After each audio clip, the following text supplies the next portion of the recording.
श्री परमात्मने नमः। गीता का सार अध्याय 10 श्लोक 10। दिव्य बुद्धि प्राप्त कैसे होती है। जय श्री कृष्ण। स्वागत है आपका गीता का सार जगत का सार में। रुकिए, एक सवाल है आपसे, क्या वाकई आप इस दिव्य ज्ञान को अधूरा छोड़ना चाहेंगे? सोचिए जरा।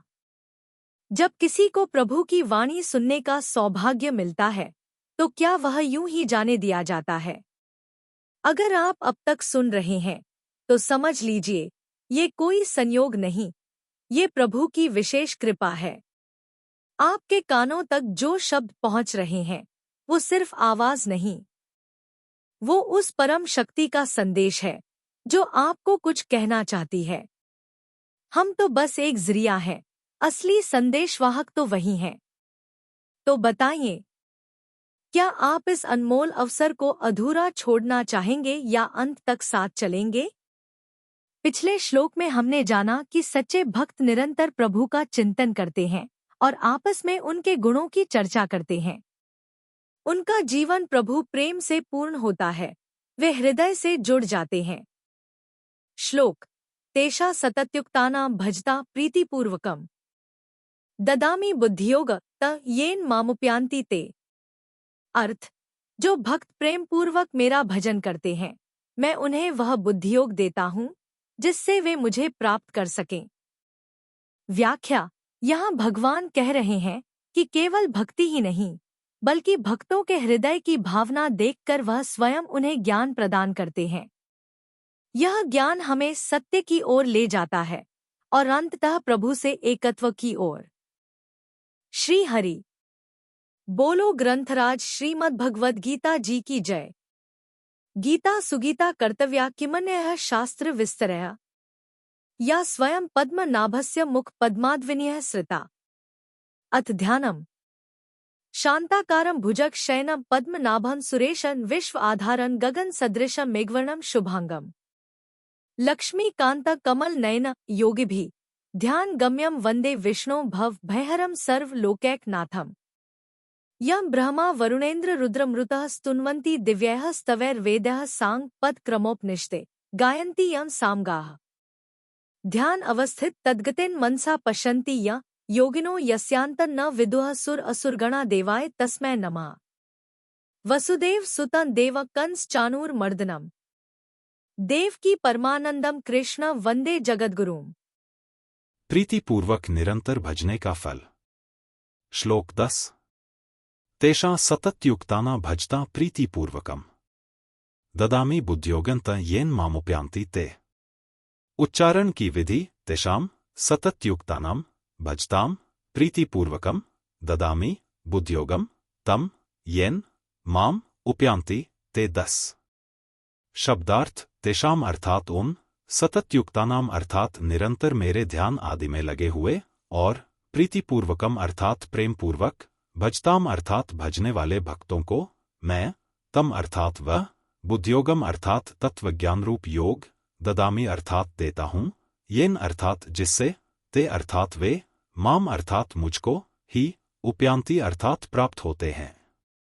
अर्थ, उन निरंतर मेरे ध्यान आदि में लगे हुए और प्रेम पूर्वक भजने वाले भक्तों को मैं वह तत्वज्ञान रूप योग देता हूँ जिससे वे मुझको ही प्राप्त होते हैं। 10।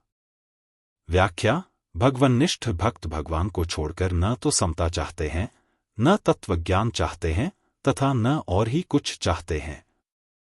2 न पारमेष्ट्यं न महेन्द्रधिष्ण्यं न सार्वभौमं न रसाधिपत्यम् न योग सिद्धिर पुनर्भवन व मयर्पितात्मच्छति मद्विनान्यत। श्रीमद्भा 0:11। 14। स्वयं को मेरे अर्पित करने वाला भक्त मुझे छोड़कर ब्रह्मा का पद, इंद्र का पद, संपूर्ण पृथ्वी का राज्य, पातालादि लोकों का राज्य, योग की समस्त सिद्धियां और मोक्ष को भी नहीं चाहता। उनका तो एक ही काम है, हरदम भगवान में लगे रहना। भगवान में लगे रहने के सिवाय उनके लिए और कोई काम ही नहीं है। अब सारा का सारा काम, सारी जिम्मेवारी भगवान की ही है, अर्थात उन भक्तों से जो कुछ कराना है, उनको जो कुछ देना है आदि सब काम भगवान का ही रह जाता है। इसलिए भगवान यहाँ 2 श्लोकों में उन भक्तों को समता और तत्वज्ञान देने की बात कह रहे हैं। तेषां सततयुक्तानाम 9वें श्लोक के अनुसार जो भगवान में ही चित्त और प्राण वाले हैं, भगवान के गुण, प्रभाव, लीला, रहस्य आदि को आपस में एक दूसरे को जनाते हुए तथा भगवान के नाम, गुणों का कथन करते हुए नित्य निरंतर भगवान में ही संतुष्ट रहते हैं और भगवान में ही प्रेम करते हैं, ऐसे नित्य निरंतर भगवान में लगे हुए भक्तों के लिए यहाँ सततयुक्तानाम पद आया है। भजता प्रीतिपूर्वकम, वे भक्त न ज्ञान चाहते हैं न वैराग्य। जब वे पारमार्थिक ज्ञान, वैराग्य आदि भी नहीं चाहते तो फिर सांसारिक भोग तथा अष्टसिद्धि और नवनिधि चाह ही कैसे सकते हैं। उनकी दृष्टि इन वस्तुओं की तरफ जाती ही नहीं। उनके हृदय में सिद्धि आदि का कोई आदर नहीं होता, कोई मूल्य नहीं होता। वे तो केवल भगवान को अपना मानते हुए प्रेम पूर्वक स्वाभाविक ही भगवान के भजन में लगे रहते हैं। उनका किसी भी वस्तु, व्यक्ति आदि से किसी तरह का कोई संबंध नहीं रहता। उनका भजन, भक्ति यही है कि हरदम भगवान में लगे रहना है। भगवान की प्रीति में वे इतने मस्त रहते हैं कि उनके भीतर स्वप्न में भी भगवान के सिवाय अन्य किसी की इच्छा जागृत नहीं होती।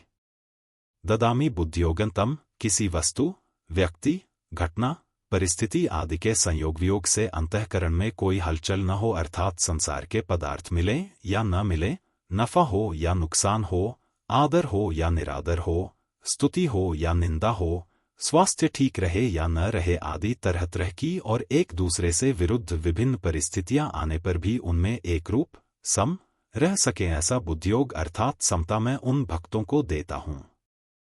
ददामी का तात्पर्य है कि वे बुद्धियोग को अपना नहीं मानते, प्रत्युत भगवान का दिया हुआ ही मानते हैं। इसलिए बुद्धियोग को लेकर उनको अपने में कोई विशेषता नहीं मालूम देती। येन, मैं उनको वह बुद्धियोग देता हूं जिस बुद्धियोग से वे मेरे को प्राप्त हो जाते हैं। मामुप्यांति ते, जब वे भगवान में ही चित्त और प्राण वाले हो गए हैं और भगवान में ही संतुष्ट रहते हैं तथा भगवान में ही प्रेम करते हैं, तो उनके लिए अब भगवान को प्राप्त होना क्या बाकी रहा, जिससे कि भगवान को यह कहना पड़ रहा है कि वे मेरे को प्राप्त हो जाते हैं। मेरे को प्राप्त हो जाने का तात्पर्य है कि वे प्रेमी भक्त अपने में जो कमी मानते हैं वह कमी उनमें नहीं रहती, अर्थात उन्हें पूर्णता का अनुभव हो जाता है। परिशिष्ट भाव, जब तक रागद्वेष, विषमता है तब तक संसार ही दिखता है, भगवान नहीं दिखते। भगवान द्वंद्वातीत हैं। जब तक रागद्वेष रूप द्वंद्व रहता है तब तक 2 चीजें दिखती हैं, एक चीज नहीं दिखती।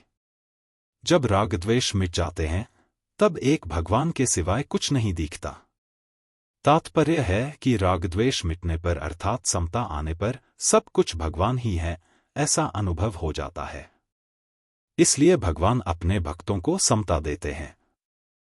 समता ही बुद्धियोग अर्थात कर्मयोग है। समत्वम योग उच्यते, गीता 2:48। गीता में कर्मयोग को बुद्धियोग नाम से कहा गया है, जैसे दूरेण ह्यवरम कर्म बुद्धियोगात् धनंजय 2:49, बुद्धियोग मुपाश्रित्य मच्चित्तः सत्तम भव 18:57। बुद्धियोग प्राप्त होने पर भक्त दूसरे के दुख से दुखी होकर उसको सुख पहुंचाने की चेष्टा करता है। एक चिंतन करते हैं और एक चिंतन होता है। जो चिंतन भजन करते हैं वह नकली कृत्रिम होता है और जो स्वतः होता है वह असली होता है। किया जाने वाला चिंतन निरंतर नहीं होता, पर होने वाला चिंतन श्वास की तरह निरंतर होता है, उसमें अंतर नहीं पड़ता। सततयुक्ता नाम। शरीर में प्रियता आसक्ति होने से भगवान का चिंतन करना पड़ता है और शरीर का चिंतन स्वतः होता है, परंतु भगवान में प्रियता अपनापन होने से भजन करना नहीं पड़ता, प्रत्युत स्वतः होता है और छूटता भी नहीं। इसलिए यहां प्रेम पूर्वक भजन करने की बात आई है, भजता प्रीतिपूर्वकम। One real life problem plus solution from today's श्लोक। समस्या, मैं बहुत मेहनत करता हूं पर सही दिशा नहीं मिलती, मैं क्या करूं? समाधान, श्लोक से आज का श्लोक यही सिखाता है। अगर हम प्रेम और श्रद्धा से भगवान की भक्ति करते हैं तो वो खुद हमें दिशा देते हैं। यह मार्गदर्शन बाहरी नहीं होता, भीतर से आता है, अंतःप्रेरणा के रूप में। आज का प्रश्न, श्री कृष्ण के अनुसार भक्त को कौन सी चीज दी जाती है जिससे वह प्रभु को प्राप्त करता है? अ. शक्ति, बी. ज्ञान, सी. बुद्धियोग, डी. भक्ति।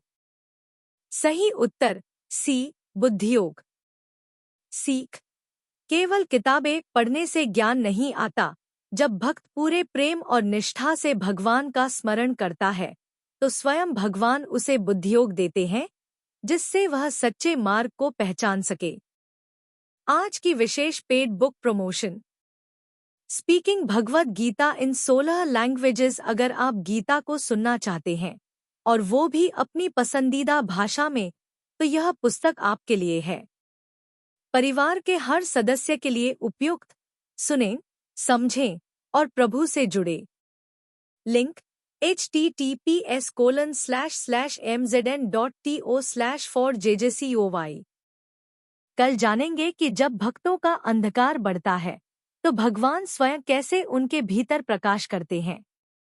क्या आप जानना चाहेंगे कि भगवान खुद कैसे हमारे मन के भीतर दीप जलाते हैं?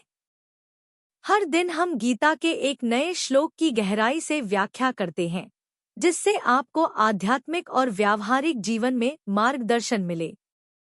कमेंट करें और अपने अनुभव साझा करें। क्या आपने कभी गीता से किसी समस्या का समाधान पाया है? कहते हैं कि अगर आप किसी समस्या से गुजर रहे हैं तो श्रीमद् भगवद गीता का चमत्कारिक प्रभाव यही है कि आप प्रभु जी का नाम लेकर कोई भी पृष्ठ खोलें और उसके दाहिने पृष्ठ पर जो पहली पंक्ति होगी वही आपकी समस्या का समाधान होगी। क्या आपने कभी इसे आजमाया है? अगर हाँ, तो हमें बताएं कि आज आपने कौन सा श्लोक पढ़ा और उससे क्या सीखा। कमेंट करें और अपने अनुभव हमारे साथ साझा करें। हो सकता है कि आपका अनुभव किसी और के लिए मार्गदर्शन बन जाए।